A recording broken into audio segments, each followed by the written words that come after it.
Clear from these rarely seen color television pictures that the crew of Apollo 11 high-resolution color video camera with them on their mission.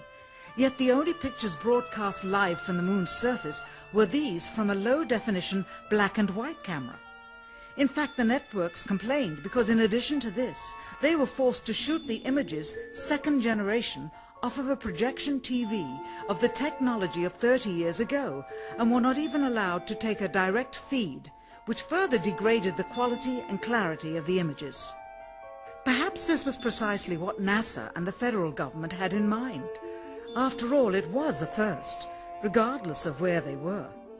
Better to open up their debut mission with fuzzy pictures and numerous blackouts, rather than show too much revealing detail of a false scene that was yet unproven. And finally, the element that seals their fate. All the footage of Apollo 11 requested from NASA over a 5-year period. One gem was discovered just before the completion of this documentary. An old reel received by mistake.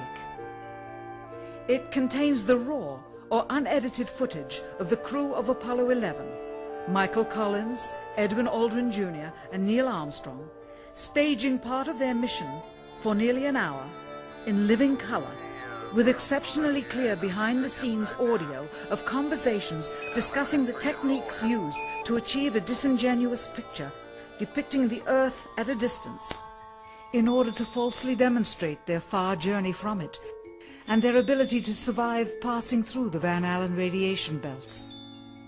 It cannot be misconstrued that this staging was done for some other reason, for the reel itself is slated and dated July 18th, 19th and 20th, 1969, the very days of the mission when they were said to be approaching and achieving lunar orbit.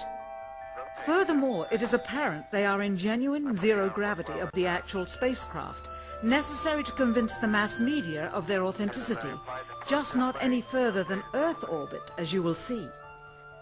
In this never-before-seen or heard footage, not only is the radio conversation between the astronauts and Houston Control audible, there is a secondary, private conversation taking place between the crew and a third confidential party, prompting the astronauts with what to say, when to speak, and how to effectively manipulate the camera to achieve the desired misleading effect.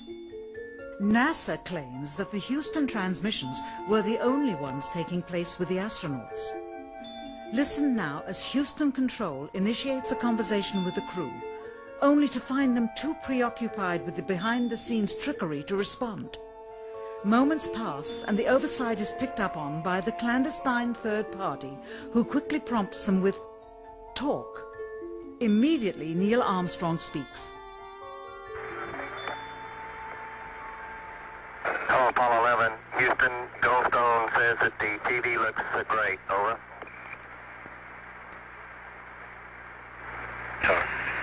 Okay, Roger. We're nothing in on Earth.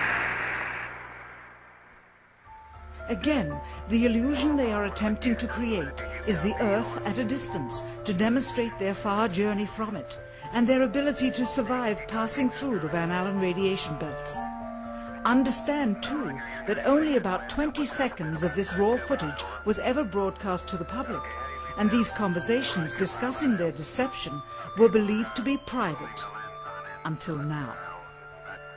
Here they discuss that these television transmissions were in fact not broadcast live as everyone believed. They were first screened and edited for playback later. Roger, Neil, we just wanted a narrative such that we can, when we get to playback, we can sort of correlate what we're so much.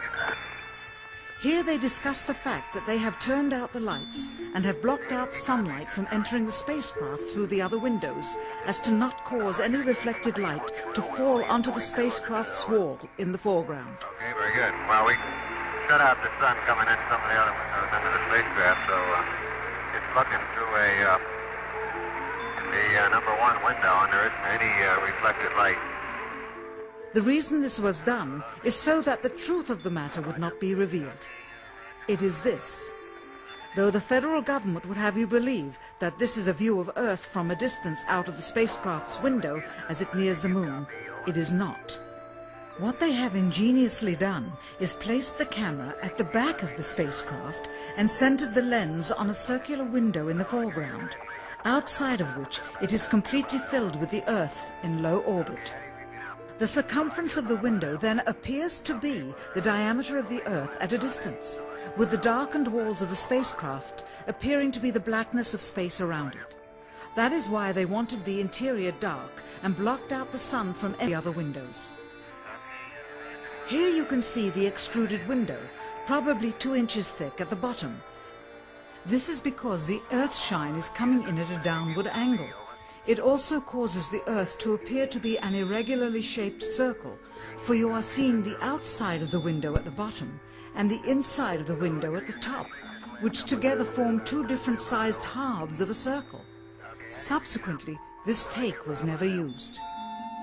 As they perfected the shot, a crescent-shaped piece of black material was inset slightly into the window to create the illusion of the Earth's terminator line dividing night and day. It is uncannily convincing.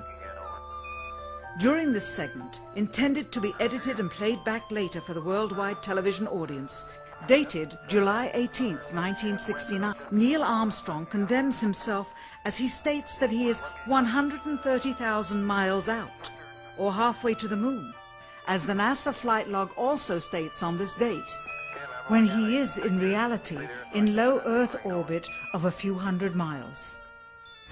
Roger, Houston, Apollo 11. Calling in from about 130,000 miles out.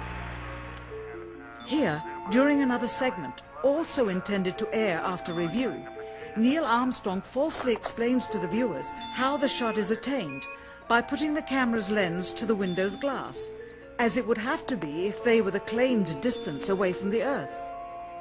We only have one window that has a view of the Earth, and it's filled up with a TV camera. If the window was completely filled up with a TV camera, as he stated, then an astronaut's arm would not be able to get between the camera and the window, as it obviously does here in this outtake. South America becomes invisible just off beyond the Terminator or inside the shadow. You can also notice how the astronaut operating the camera reacted to the mistake by attempting to pan away from it. Blue gas. See white bands of major cloud formations across the Earth. And This is a segment that they believed wasn't even being recorded, much less suitable for broadcast, for the lens was being zoomed out and the scene was being changed to that of an interior of the astronauts at work, and apparently the stop button popped back up on the recorder without notice. Here is the diffused work light that they used to see camera controls, but not throw light onto the spacecraft's wall. Here they remove part of the crescent insert.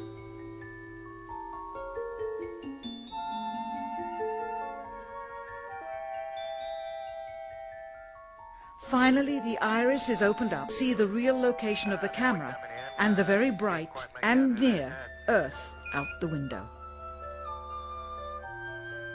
Here is the slate for the 19th of July, and the same shot of trickery on the 19th of July, and then the 20th, and the same misleading shot on the 20th.